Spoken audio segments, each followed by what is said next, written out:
réalisé des enquêtes qui avaient fait beaucoup parler auprès des lycéens, qui montraient que les lycéens étaient majoritairement favorables au port du voile, et plus largement, il y avait un gap générationnel entre les lycéens et le reste de la population.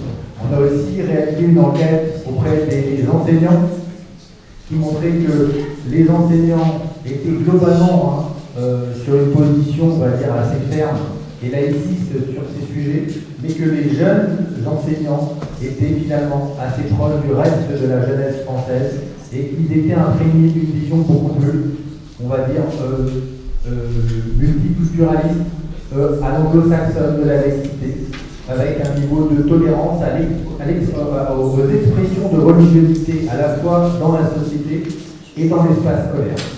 Et puis, il y a 2 ans, on a réalisé une enquête qui avait fait beaucoup de bruit à l'époque.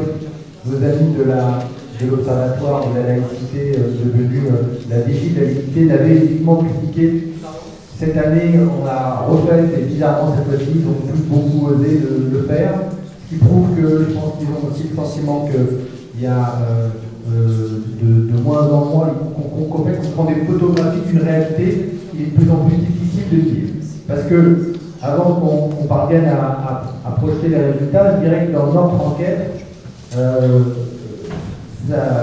notre enquête m'inspirait, vous savez, c'est cette phrase de Roger Duquet, la France a peur. C'est un grand classique des médias des années 70. Et ben moi, c'était tout le sentiment que la France des profs, elle a aujourd'hui peur et qu'on est bien dans une institution scolaire qui a été traumatisée par l'attentat contre Samuel Paty. Et on a un chiffre auquel vous aviez sans doute eu l'écho, c'était qu'on avait aujourd'hui une majorité de profs qui s'auto-censuraient dans leur rapport aux questions de religiosité ou de laïcité à l'école. Et donc c'était quelque chose qui était particulièrement problématique et qui était le signe d'une source d'anxiété croissante pour le corps enseignant, que ces questions de laïcité étaient une source d'anxiété croissante pour le corps enseignant. Alors, je pense que c'est bon, on va pouvoir projeter. Super, merci beaucoup.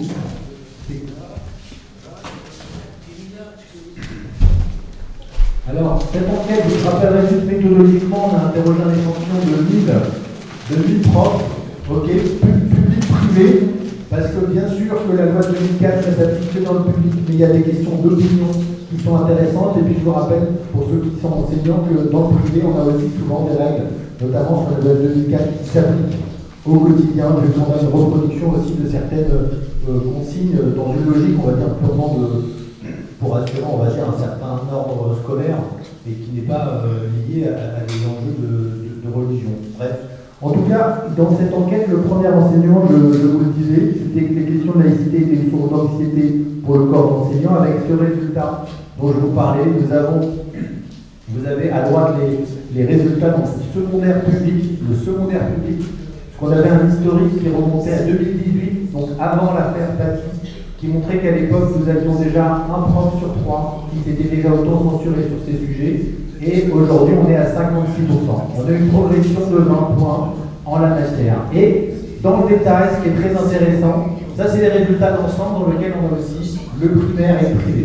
Mais bien sûr, le plus important, le corps du combat, ce sont nos 80% de profs qui sont dans le public en France. Et ce qui était intéressant dans cette enquête, si vous regardez un petit peu le détail, c'est que bien sûr c'est toujours plus fort en zone d'éducation prioritaire, qui sont aussi, c'est là aussi où il y a les jeunes profs, on voit mal les profs de moins de 40 ans, aussi dans les banlieues populaires, on voyait aussi dans le lycée, donc l'archétype c'est le lycée de banlieue populaire en ZEP, où il y a des jeunes profs, c'est eux qui sont au front, si je peux me permettre cette expression, face à l'offensive salafo-frériste qui a été récemment dénoncée, vous savez, par une note du CIPDR qui a inspiré une partie de cette étude, notamment où on sait notamment sur la question des abayas qui avait été signalée au ministère dès le mois de juin-juillet dans mon souvenir.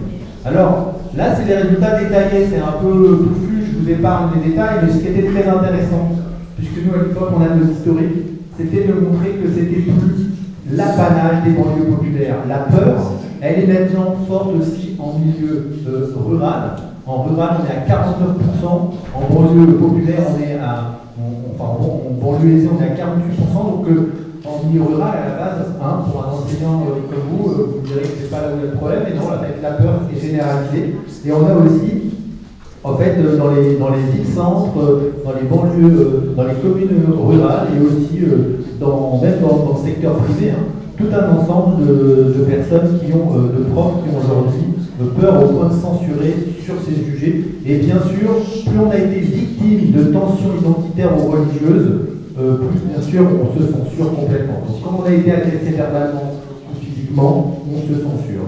Alors, l'autre élément, c'est qu'en fait, l'autre élément qui est un indicateur de cette anxiété, c'est qu'en fait, on a une majorité d'enseignants qui craint d'avoir à gérer des situations d'élèves potentiellement explosives, qui peuvent créer une situation où ils vont être mis en situation d'agression physique ou verbale. Et on a notamment le chiffre de 59% des profs qui aujourd'hui appréhendent le fait d'avoir à gérer des situations d'élèves qui veulent porter des tenues traditionnelles ou religieuses dans leur classe. C'est particulièrement fort chez les jeunes profs qui, on le sait, sont souvent plus en zone REP ou en lieu populaire. Mais on a aussi, bien sûr, les passifs, si je peux me permettre, qui est bien sûr la peur, à peu près 3 sur 10, de travailler dans un établissement qui porte le nom de Samuel Paty, ou de travailler dans un établissement qui donnerait le nom de Samuel Paty. On sait qu'il y a eu plusieurs épisodes où les comités éducatifs au niveau local se sont opposés à ce type de changement de nom. Voilà. Mais on a aussi un élément qui me paraît important à prendre en compte, c'est que toute cette crainte, toute cette anxiété, elle vient principalement du fait que pour les profs, le travail n'a pas été fait. C'est-à-dire qu'on a les 3/4 des profs qui considèrent que le ministère de l'Éducation nationale n'a pas tiré les enseignements de l'assassinat de Samuel Paty. C'est quand même très net. Et donc, on voit bien que malgré la ligne Blanquer qui a habité quand même la rue Grenelle pendant un certain temps, on n'a pas du tout le sentiment qu'aujourd'hui, les choses ont été faites pour gérer ces faits. Alors attention quand même, parce que en regardant le détail, on voit quand même que... on voit quand même, je vous ai parlé des détails, que les profs ont été victimes de tensions identitaires ou religieuses et qui souvent les ont rapportées aux équipes de vigilance des valeurs de la République. Elles sont moins critiques à l'égard du ministère. Donc il y a quand même un petit espoir en disant qu'on est sur un sentiment d'appréhension générale, mais les profs qui ont été le plus agressés ou le plus mis en tension, ils sont un petit peu moins critiques. Donc pour ceux qui sont concernés, on a quand même le sentiment qu'il se passe des choses. Est-ce que c'est suffisant pour les rassurer? J'en suis pas sûr. Bref, cette enquête, je vous garde ça entre nous, elle a été présentée au cabinet du ministre et on avait le sentiment que ce n'étaient pas des chiffres qui leur faisaient extrêmement plaisir parce que ça mettait le doigt sur tout un ensemble de problèmes. Alors, on espère que ce genre d'enquête, on leur a d'ailleurs incité, vous savez que l'éducation, c'est une enquête auprès de 1000 profs, mais le ministère a un fichier de 850 000 profs. Il peut faire une enquête auprès de 10 000, 100 000 enseignants sur ces questions. Une enquête extrêmement solide. Ça ne coûte pas cher en plus. Et non, il ne leur vient pas l'idée de confirmer ou infirmer peut-être cette enquête sur la base de leur fichier, alors même qu'ils en ont la possibilité technique. Mais pour moi, au-delà, on va dire de la peur, parce que la peur c'est toujours subjectif, c'est toujours un sentiment, ce que montre cette enquête, c'est qu'on est sur une dimension silencieuse. On est sur une dimension silencieuse du port qui est traumatisé bien sûr par l'assassinat de Samuel Paty. Et un des principaux pour moi enseignements de cette enquête, c'est qu'il n'y a pas, il y a de moins en moins une application de la loi de 2004 et aussi même des consignes plus récentes du ministère sur les questions de laïcité. Si vous regardez ce résultat-là, c'est sur les entorses au principe de laïcité en dehors des cours, donc ce qu'on appelle la vie scolaire. C'est en dehors des classes, d'accord? On verra ensuite les entorses qui ont lieu durant les cours au sens strict.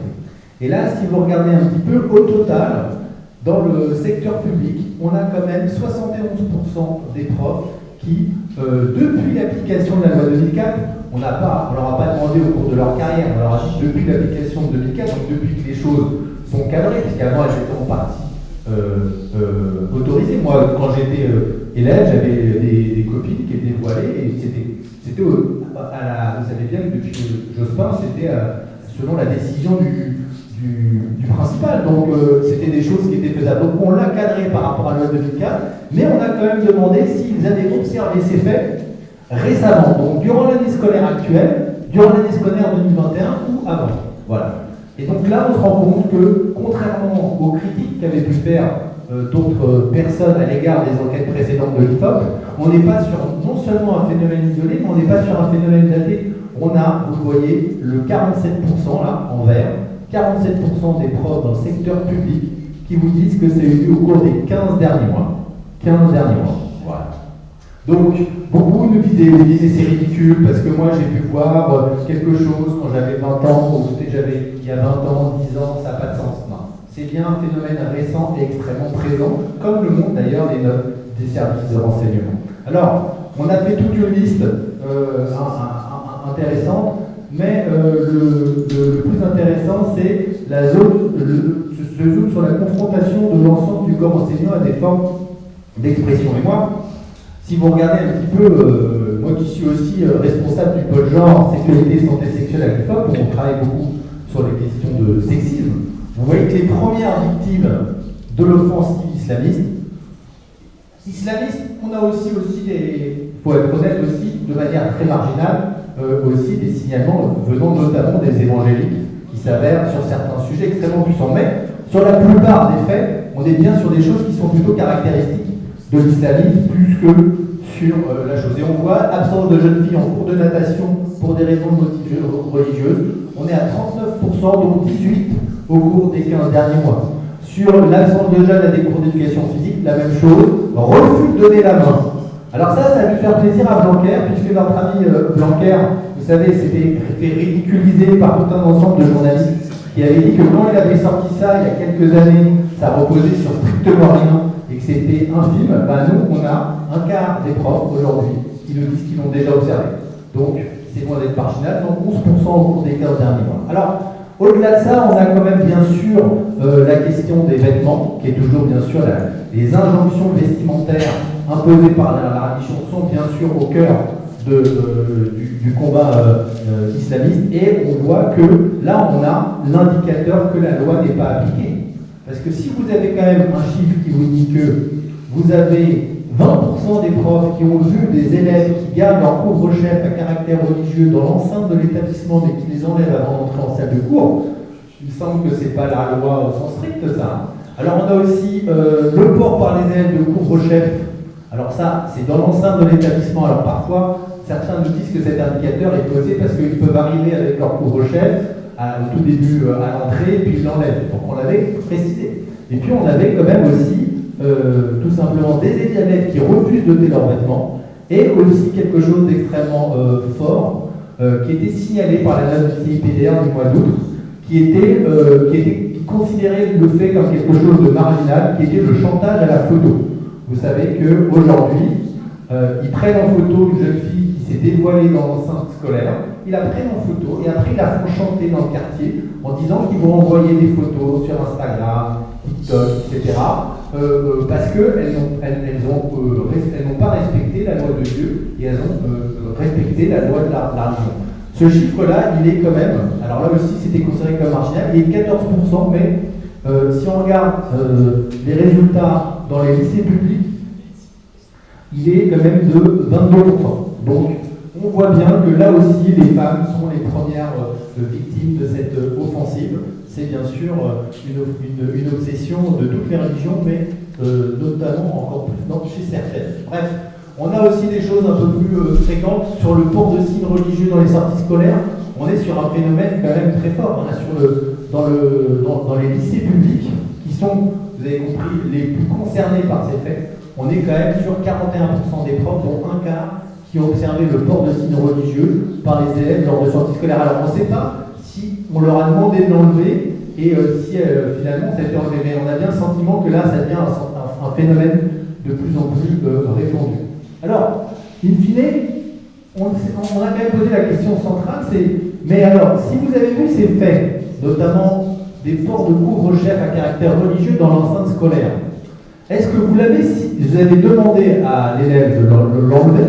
D'accord? C'est et est-ce que vous l'avez signalé? Et donc on a un taux de non-signalement, de taux de non-signalement à l'administration d'environ 50%, entre 45 à 50%, ce qui permet de nous donner un indicateur du fait que voilà, les données du ministère, malgré le travail, et j'ai été en contact avec eux, donc je ne voudrais surtout pas critiquer leur travail, parce que c'est des gens rigoureux qui font ce qu'ils peuvent, des équipes du ministère qui recensent tout ça, où on a bien le sentiment que ce qui sort, ce n'est que la partie émergée de l'iceberg, et qu'on est bien sur une proportion non négligeable de profs qui ne signalent pas, mais les pires, c'est les 10% en rouge, ceux qui ne signalent pas et qui n'osent même pas, et qui ne demandent même pas à l'élève de l'enlever. 10% pour le port de signes religieux, 10% pour les couvre-chefs, 20% pour le port de l'abaya. Alors, abaya ou camille, il faut reconnaître que jusqu'à présent, la règle n'était pas totalement claire, donc c'est pas forcément évident de le considérer comme problématique. Mais on voit bien qu'on a une non-application des consignes du ministère. Et cette non-application, on la retrouve encore dans les hommages qui ont été demandés par le ministère à l'occasion de l'anniversaire des 2 ans de l'assassinat de Samuel Paty. On a 61% seulement des profs qui ont eu le temps, qui ont constaté au fait un temps d'hommage à Samuel Paty. C'est-à-dire qu'en rouge, il y en a 28% qui n'ont pas constaté de temps d'hommage. C'est de l'être général, hein, voilà. Et vous en avez 11% qui ne savent pas. Bon alors, peut-être que c'est sur des cours, c'est des gens qui viennent qu'à un certain moment et qui n'étaient pas concernés, qui ne suivent pas les consignes, etc. Mais quand même, ça a un point positif, c'est un peu plus fort quand même dans les hors REP que dans les REP. Donc on a l'impression que dans les REP, en zone d'éducation prioritaire, on a fait un peu plus d'efforts pour appliquer les choses parce qu'on a le sentiment que c'est important. Peut-être qu'au fin fond de la Creuse ou de la Haute-Corse, les profs se disent que c'est tellement pas nécessaire qu'ils ne le font pas. Voilà. Écoutez, en tout cas, c'est quand même un indicateur de la non-application des consignes ministérielles les plus récentes dans un contexte où il y a eu une non-application tout simplement de la loi de Ducal. Alors, in fine, on a quand même, c'est ça que je voulais vous dire, des pressions religieuses qui affectent avant tout les jeunes filles, se dévoilant, mais aussi les enseignants qui luttent contre les stéréotypes de genre. Ça, c'est les résultats. Cette fois-ci, on n'est plus dans la vie scolaire, on est dans ce qu'on appelle l'enseignement au sens strict dans une classe. C'est-à-dire, est-ce qu'il y a des remises en cause du contenu même des cours? Et là, si vous regardez, qu'est-ce qui est le plus remis en cause aux yeux des profs, hein, ce sont la mixité filles-garçons, les cours d'éducation à la sexualité ou dédiés à l'égalité filles-garçons aux stéréotypes de genre. D'accord? Donc, on retrouve exactement la même chose. On est bien sur quelque chose qui progresse, hein, plus 9 points en l'espace d'un an et demi, plus 7 points pour l'autre. Plus largement, tout progresse, hein, tout ça est relativement net, mais on a des progressions aussi non négligeables, par exemple sur les enseignements d'histoire-géographie, plus 8 points, et aussi des questions relatives à la légitimité de l'enseignant à enseigner certaines questions.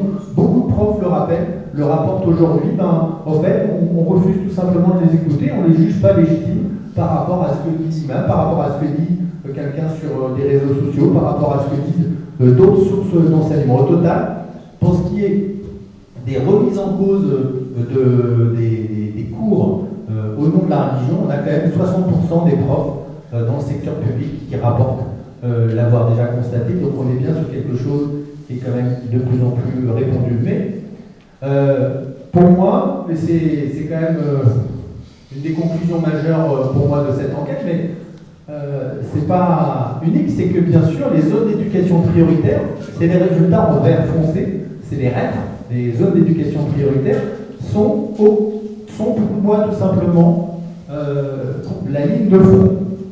La ligne de front de la guerre culturelle qui est menée à l'échelle mondiale contre notamment la laïcité à la française et ces établissements en zone d'éducation prioritaire, ils sont vraiment les plus exposés à toutes ces contestations. Et donc là, vous voyez quand même qu'il y a un monde entre la REP et le hors REP, entre le prof qui est en zone d'éducation prioritaire et pas en zone d'éducation prioritaire.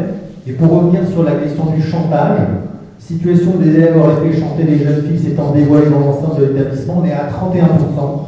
31% des profs l'ont constaté. C'est quelque chose, Vous savez, le chantage à la photo, ça remonte pas à 20 ans. Hein. Vous voyez ce que je veux dire? Donc, pour le maximum, ça doit être de 5-6 ans maximum, puisque jusque-là, je pense qu'on n'avait pas un niveau d'équipement tel. Donc, on voit bien que là aussi, sur les vêtements, sur la mixité, absence de jeunes filles à cours de natation, on est à 59% chez les profs qui sont en REP. Donc on est bien là dans une société, certains parlent d'apartheid sexuel, on vise tout simplement à séparer des échanges visuels, des échanges physiques, les deux sexes. Donc c'est quand même quelque chose de particulièrement fort et donc il faut le rappeler avant tout, mais avant tout c'est bien les établissements en zone d'éducation prioritaire qui sont le plus concernés par cette offensive salafo-frériste. Alors, au total, on a quand même 3 enseignants sur 10 qui ont été confrontés à des contestations d'enseignement au nom de la religion depuis septembre 2021. Je vous rappelle qu'une grande partie des critiques à l'égard de nos enquêtes à l'IFOP tiennent à dire que c'est un phénomène daté qui remonte à la Saint-Glinglin. Ben non, nous, cette fois-ci, on leur a demandé, et donc proportion d'enseignants ayant été constatée en moyenne, on a 30% des profs qui ont été confrontés au moins une contestation depuis septembre 2020, etc. Donc, c'est quelque chose de très récent et qui confirme finalement les remontées des services de renseignement sur ces sujets. Bref, là-dessus, pour finir là-dessus, on avait bien sûr encore sur cette question de la confrontation à des forces de localisation. Je vous disais qu'on voyait bien sûr des choses beaucoup plus fortes systématiquement en REP qu'en non-REP, et notamment sur la mixité filles-garçons, où les stéréotypes de genre, on est sur des phénomènes qui sont majoritaires, 51-52% en REP. Donc on voit bien qu'il y a bien un sujet majeur qui est la relation de genre, et qu'il y a une zone où cette confrontation elle est extrêmement forte, c'est les zones d'éducation prioritaire. Et je rappellerai que dans le combat que mènent les militants universalistes sur ces sujets, notamment les féministes universalistes, la pierre de touche de l'intersexualisme, c'est bien sûr le combat du féminisme, puisqu'au bout d'un moment, il faut tomber d'un côté ou de l'autre. Et qu'à chaque fois qu'on utilise ces données, eh ben c'est difficile pour les gens d'en face de dire « Ah, d'accord, donc au nom de la religion, il y a des chantages à la photo, au nom de la religion, on met en cause des cours d'éducation sexuelle, on met en cause les... » Voilà. Sur la laïcité à l'ancienne, vous ne soulèverez jamais la moindre indignation chez un jeune. Mais sur ces sujets, vu qu'on est dans une jeunesse qui est, on va dire, qui a le prisme du dominant-dominé et qui vit beaucoup malheureusement sur la réaction, l'indignation, la sensibilité, jouer là-dessus, à mes yeux, c'est un conseil qui peut être utile pour tous ceux qui luttent au quotidien sur ces sujets. Alors, pour conclure, moi je dirais que cette enquête, elle confirme bien que l'école de la République est bien confrontée à une recrudescence des revendications religieuses dans des proportions bien plus larges que celles mesurées par le ministère, ce qui signifie qu'aujourd'hui, nombre d'établissements ont fait le choix de régler ces incidents soit en interne, soit de laisser faire. C'est bien ce problème du laisser faire que l'enquête montre. On a aujourd'hui des profs qui non seulement ne demandent pas aux élèves d'enlever leurs vêtements, mais en plus ils ne le signalent même pas à l'administration. Donc on a bien aussi un hiatus entre ce que remarque le ministère et la réalité des faits. Et donc on a une démission silencieuse du corps professoral qui pose inévitablement à terme la question de la réalité de la réaction de l'institution face à une tendance à la conflictualisation de ces enjeux. Et je dirais que ce retour du religieux, on parlait des évangéliques, il n'est pas exclusif aux enfants musulmans, bien sûr, mais pour moi, j'ai bien le sentiment qu'on a bien sûr les conséquences du djihad d'atmosphère signalé par Keppel dans tous ses travaux depuis des années, et que dans le contexte de guerre culturelle menée à la grande échelle par cette myriade d'activistes islamistes, les espaces de relégation que sont les zones d'éducation prioritaire apparaissent comme une ligne de front où l'école de la République me paraît moi comme une ligne Maginot qui prend l'eau. Voilà, merci.